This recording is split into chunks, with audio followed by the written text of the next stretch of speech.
Ubah hidupmu 180 derajat dengan cara-cara simpel ini. Halo semuanya, selamat datang kembali di channel YouTube gue Rio Fernando. Dan hari ini gue pengen ngebahas nih, apa aja sih kira-kira hal-hal atau cara-cara praktis yang bener-bener bisa kalian praktekin sekarang juga ya, yang bisa membantu kalian ya, mendorong, meningkatkan hidup kalian supaya menjadi lebih positif. Yang pertama, cara paling simpel adalah membiasakan diri untuk tersenyum. Jadi pas gue SMA nih ya, pada saat gue mulai aware dengan adanya bahwa positif dan negatif itu ternyata ada di pikiran kita doang gitu ya. Nah, gue itu mulai menerapkan yang namanya tersenyum ke diri gue sendiri ya. Sebelum gue pergi sekolah, gue tuh suka ngaca gitu ya, suka depan kaca, terus gue suka tersenyum ke diri gue sendiri gitu ya. Ya mungkin ada beberapa orang yang suka kayak self talk juga mungkin yang kayak bilang kamu hebat, kamu ganteng atau segala macam ya. Tapi menurut gue tersenyum adalah salah satu cara paling ampuh, paling kuat untuk meningkatkan mood kalian supaya menjadi lebih positif. Nah, kalau misalnya kalian belum percaya juga nih, ada gue kasih contoh ya. Paling simple itu adalah pekerjaan yang menurut gue underrated banget ya. Kayak misalkan deh yang paling sering diomongin tuh ya, itu yang udah terkenal baik itu ada di Bank BCA gitu ya.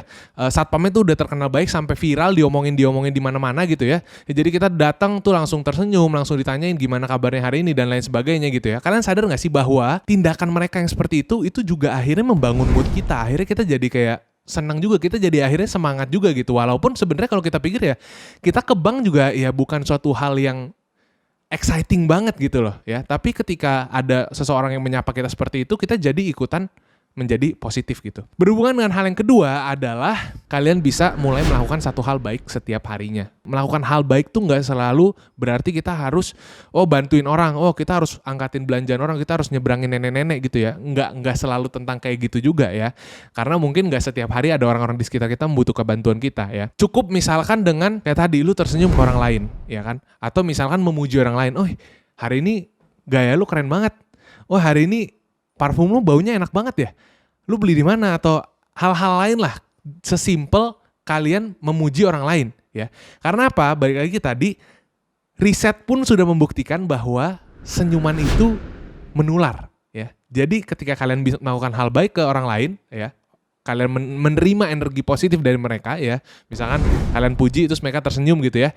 Senyuman itu akan menular ke kalian juga. Jadi pada akhirnya kalian berdua akan memiliki sama-sama energi yang positif yang meningkat. Hal ketiga yang bisa kalian lakukan yaitu adalah stop menaruh ekspektasi tinggi kepada orang lain. Ini juga gampang banget dilakukan, tinggal stop aja, nggak usah naruh ekspektasi. Kenapa? Karena ketika kita menaruh ekspektasi kepada orang lain ya, ketika ekspektasi tersebut tidak terpenuhi, kita jadinya kecewa.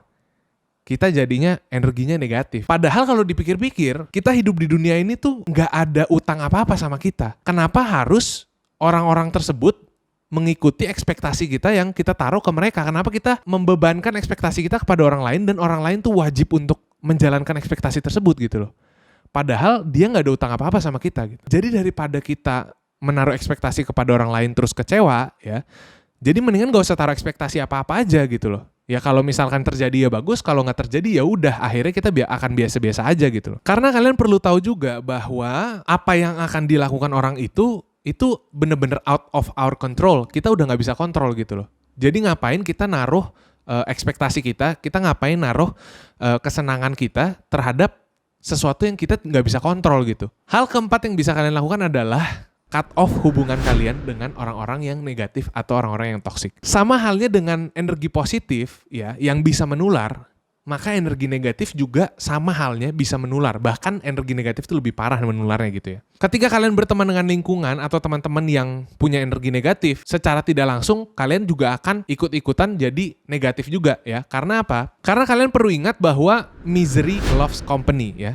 Kesengsaraan itu butuh teman. Karena dengan adanya teman, maka kita akan merasa lebih toleran terhadap kesengsaraan. Ya, gue kasih contoh nih. Misalkan gue gak naik kelas. Terus habis itu, gue gak naik kelasnya sendiri. Gue punya teman sekelas 40 orang, terus gue sendirian gak naik kelas. Pasti rasanya akan lebih sakit dibandingkan dari 40 orang ini, ada 10 teman kita ternyata gak naik kelas juga. Kita akan merasa kayak, ya udahlah nggak apa-apa, gue ternyata banyak kok yang sama kayak gue, banyak kok yang nggak naik kelas juga gitu. Jadi karena kita ada teman ya, misery loves company, ketika kita merasakan kesengsaraan tapi secara bersama-sama gitu ya, kita akan menjadi lebih toleran terhadap rasa kesengsaraan tersebut. Sehingga kita akan merasa bahwa nggak apa-apa energi kita kayak negatif kayak gini tuh nggak apa-apa karena kita energi negatif itu bareng-bareng gitu. Maka dari itu kalian perlu untuk cut off teman-teman kalian yang negatif atau yang toksik dan kalian perlu mengelilingi diri kalian dengan teman-teman yang lebih positif. Tapi mengelilingi diri kita dengan teman-teman yang lebih positif itu kadang-kadang juga nggak praktis ya. Dan karena gue di sini untuk memberikan advice yang praktis yang bisa kalian langsung terapkan, maka kita akan lanjut ke hal selanjutnya yaitu adalah mendengarkan podcast atau video-video yang bersifat memotivasi atau positif ya. Balik lagi karena tadi kita nggak bisa nih tiba-tiba kita langsung cut off teman-teman kita yang negatif, langsung kita mengelilingi diri kita dengan orang-orang yang lebih positif ya. Kan susah ya, nggak segampang itu untuk cari kelompok-kelompok atau circle-circle yang orang-orangnya itu isinya positif gitu ya, karena memang nggak sebanyak itu. Dan kalaupun ada ya nggak bisa semerta-merta kita tiba-tiba langsung masuk langsung minta temenan sama mereka gitu ya, kan itu nggak gampang, itu nggak praktis ya.